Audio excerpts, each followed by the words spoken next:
Good morning, guys. Welcome to Fishful Thinker In Depth. I'm Chad LaChance, and I appreciate you joining us.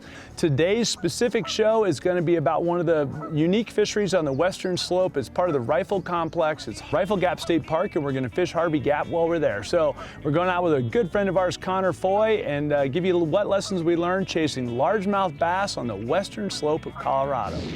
Connor's a very smart guy. He's a great fishing guide, Connor Foy. He's a great guide, and he guides for everything from lake trout to kokanee to walleyes to pike and smallmouth. So he's kind of all over the board. But the first thing he did when we got in the boat, he says, well, you're the guy that really focuses on largemouth, so I'll tell you about the lake, you tell me about the fish, and we'll get her done. And that's exactly what we did. So he gave me a rundown of the lake. You know, here it's flat and shallow over there, there's channeling over here, there's inlet over there, there's, you know, a couple bushes over here, blah, blah, blah. And then we looked at the water temperature and the water clarity and said, okay, this is time of year, this is what I think is gonna be happening. And between the two, we ended up being a really good team and ended up putting a good day together. It had a really fun day, and on a day that everybody else we talked to struggled. Yeah, why don't you grab the net? Okay, that'd be something I'm horrible at, but we're gonna do that right now. And that crystal clear water. Yep, all right. Bring it right to your head first. There we go, there we go. And I'll hold that tight, keep him hopefully from rolling in there. Yes, sir. And then I'll hold your rod. Hold my rod. And let you get a hold of him, get your bait out of there, and there you go, guys. So we've been on a somewhat of a ground. That was handy. I didn't even see you touch the bait. Nicely done. So yeah. There you go. So that's our first respectable fish of the morning. We've caught several fish, but they've all been really little. So we're headed the right direction. We're headed the right direction. As far as average goes, where's this fish? This is right about average. He's not small by any means. There's much smaller fish, but there's, 40 inches in here. All right. He's probably sitting right in between. Put him back and let's go get a 40 incher. I like the sound of that. I like that, right? There you go, buddy. Crystal clear water. Look how clear that water is. You can see him down there 10 plus feet. Look at the bubbles coming back up as he goes. And that day at Harvey Gap was two really classic things that came to mind. Now keep in mind, we also were hoping to engage with some pike while we were there. So that made some differences in our decisions as well. But fundamentally, we were largemouth bass fishing. And we ran into conditions that most people love to be in a boat, but hate to be an angler. In other words, we ran into a day not dissimilar to here this morning on beautiful Horsetooth Reservoir. It was glass calm and very, very sunny out. And when you run into that, the fish don't tend to bite well. And on top of that, the water was really clear. You could see for a long ways down in the water column, and you put those two things together and you can have your work cut out for you. I saw him eat it. The bait was suspended and I saw him flash and eat it. And I don't know how big he is, but I just saw a big silver flash and he came blowing out of there and smashed my jerk bait. Easy, I'm gonna go very easy on him. We've had a hard time keeping fish pinned today.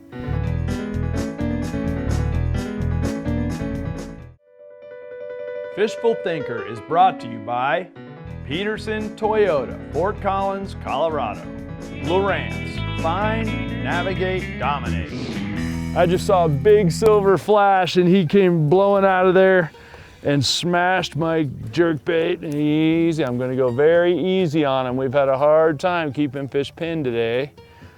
And he's hooked perfect on the outside. He's not near, I'll hold that tight, keep the bait out of the net. Hey, he's wee. We don't have to get too excited about him. He's not the biggest pike in the world, but I'm thrilled to have him right this minute, guys. Fishing has been tough. And he just blasted. My bait was paused. You can see it under the surface, and you see this spoosh, big silver blast. I'm like, yeah, got that sucker. Oh, yeah. You hooked him fine. good, You too. can put him back. Beautiful. That's awesome. Thanks there, buddy. Of course. Let him back out of there, and look how clear that water is, guys. And when you're dealing with crystal clear water and bright sun and no wind at all, zero wind, you either need a bait that's totally translucent or super shiny. And so the baits that have been bit today are the Pure Chrome Cutter 110 jerkbait and the War Pig, 3/4 ounce War Pig, both in chrome. Yep. So one of the most prime lessons from that whole day was how we dealt with that. And keep in mind, we're chasing top level predators. We're chasing largemouth bass and pike. So when I get clear water, high bright sun, and glass calm conditions, I'm going to go power fishing for real. And a lot of guys think, no, that's a finesse bite. But there's the key part of it.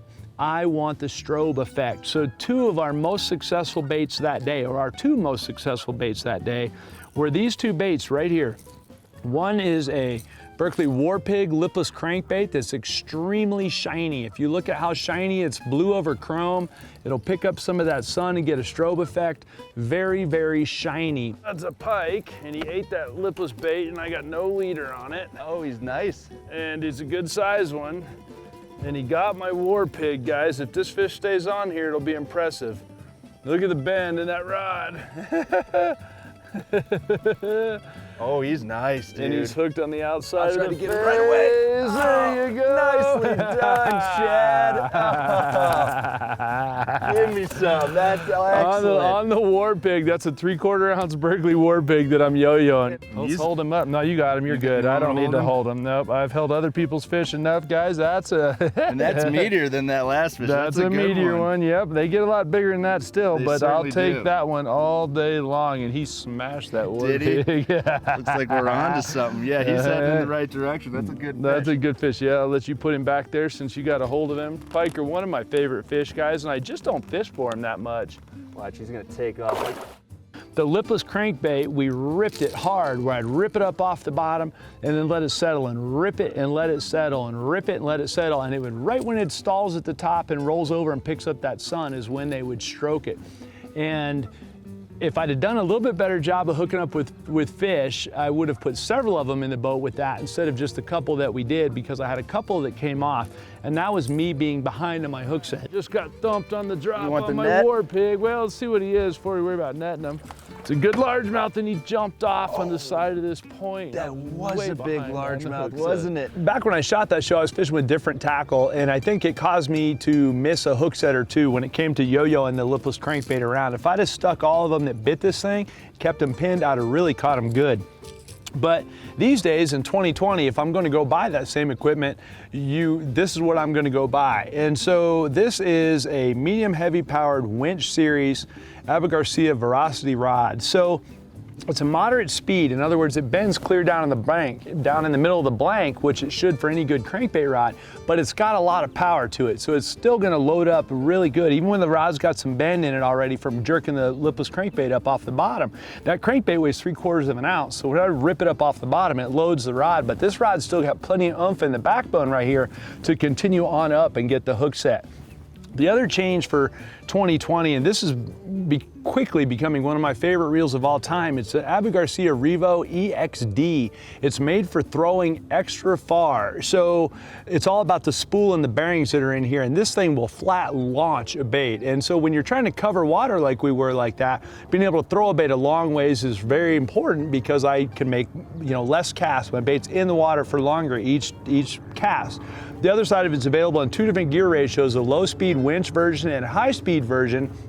The high-speed version is perfect for yo-yo and the lipless crankbait, again, because when I jerk the bait up and it gets bit right here at the top before I start following it back down, I can get a couple turns on the handle and jerk in between the meat of the rod and the speed of the reel. I can get those Fusion 19 hooks buried and make sure I keep that fish pinned. Still got 12-pound, trying 100% fluorocarbon on here. I go back and forth on that technique between braid and fluorocarbon, just depending on how much vegetation's in the lake we're at. But this is what I would yo-yo a lipless crankbait around on these days, and it's much improved tackle over what I was throwing a couple of years ago when we filmed that show.